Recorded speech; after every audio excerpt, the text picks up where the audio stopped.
Water is also absorbed at some extent in your small intestines. The major place for water absorption is actually where? Not small, but large, yes. So most of our water absorption will occur there. But we actually start taking in some of those fluids here. You'll notice that we're talking about 10 liters of food and drink that reach the large intestine. We're going to take 9 of those liters back into the small intestine and then complete the dehydration of those undigestible food waste in the large intestine. So you can see why somebody who has a small intestine removed has serious problems for carbs, lipids, proteins, electrolytes, vitamins, and water. That is serious business if you have a dysfunctional small intestine and have to have part of it removed.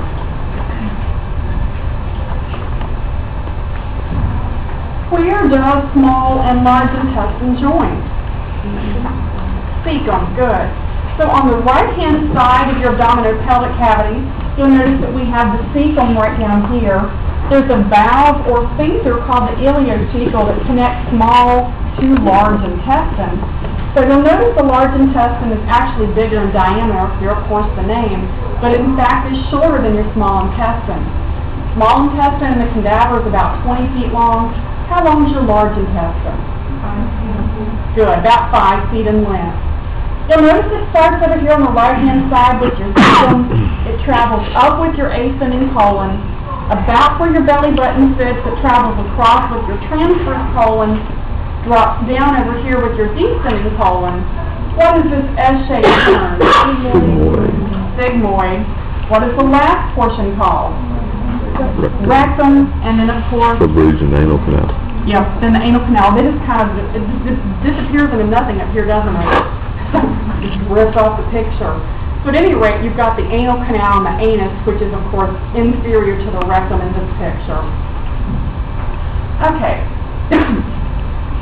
Let's talk a little bit about the cecum first. Hooked to the cecum down here is this little piece of tissue known as the appendix. What is the function of that appendix?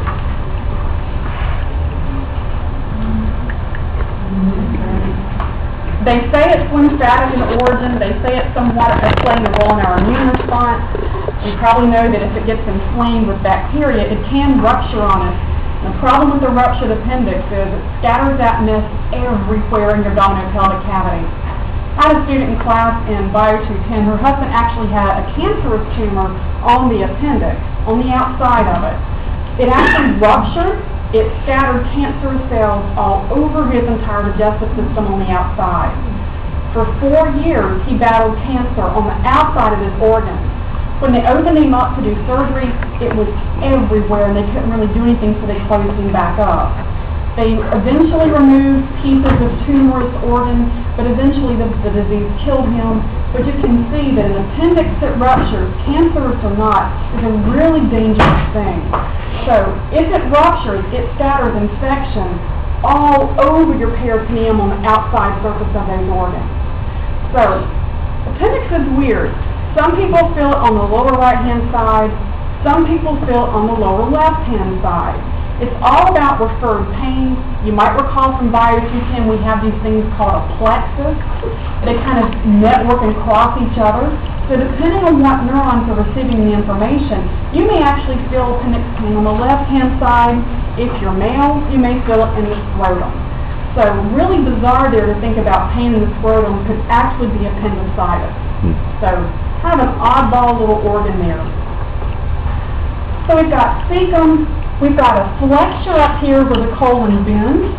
This flexure is on the right-hand side up underneath your liver. So what do we call that bend? Hepatic. Hepatic, good. Sometimes they call it the right flexure, but it is a hepatic flexure up underneath the liver. This one on the left-hand side is nearest the what? Spleen. Good. You got splenic. Good. As we turn toward the sigmoid colon and the rectum, that's where we're going to talk about the process of defecation. But most of the rest of the colon here is dedicated to one big job, and what is that? Storing feces. Storing feces and dehydration. Yeah. Remove the water from the undigested food. So we're not talking about actually mechanically or chemically breaking down food here. all we're doing is sucking the water out of it so that what leaves your body is dehydrated food waste, something that you can no longer digest.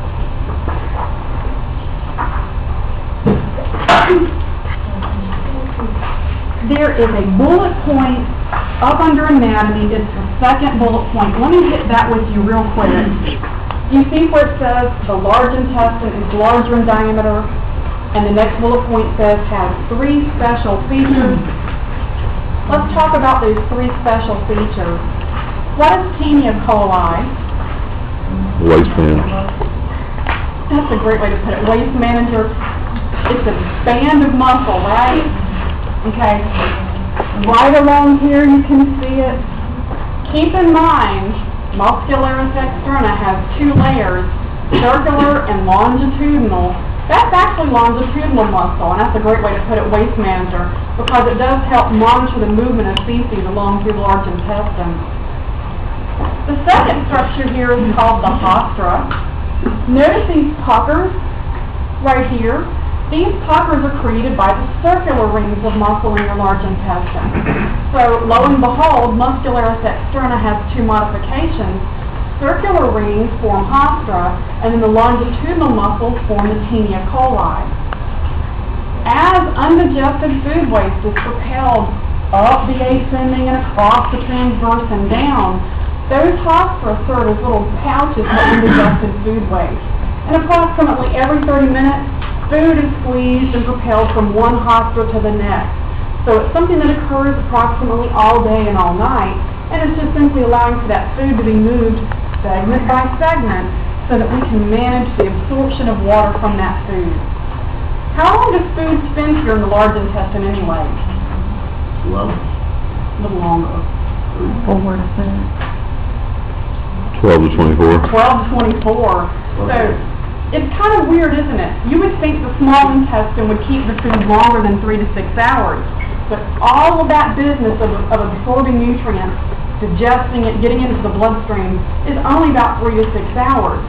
But 12 to 24 hours that food spends here in that large intestine, all about absorbing that water, dehydrating that food waste.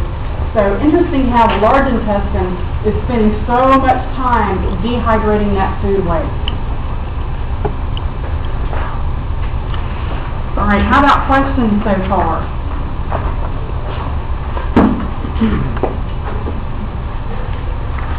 Do you see the villi here? They're not real pretty, are they? They don't look like the small intestine because they lack those microvilli, but you do have villi here in the large intestine to increase the surface area. Just for fun, you can see the appendix. You can see the appendix cross-section looks pretty much like any other portion of your body in terms of digestive system. You can still see mucosa layer inside. You can see submucosa. You can see the muscularis externa layers. There should be a circular and a longitudinal layer here. And then this one actually has a serosa on the outside, unlike the esophagus, which lacks the serosa. But pretty much the same construction here that you see in any other digestive organ. That's in the appendix? That's the appendix, yeah. Kind of strange that it has really no major function, yet it's got the same structure as everybody else in the digestive system. the serosa on the outside, that was epithelial? It is simple squamous epithelial on the outside. Yeah.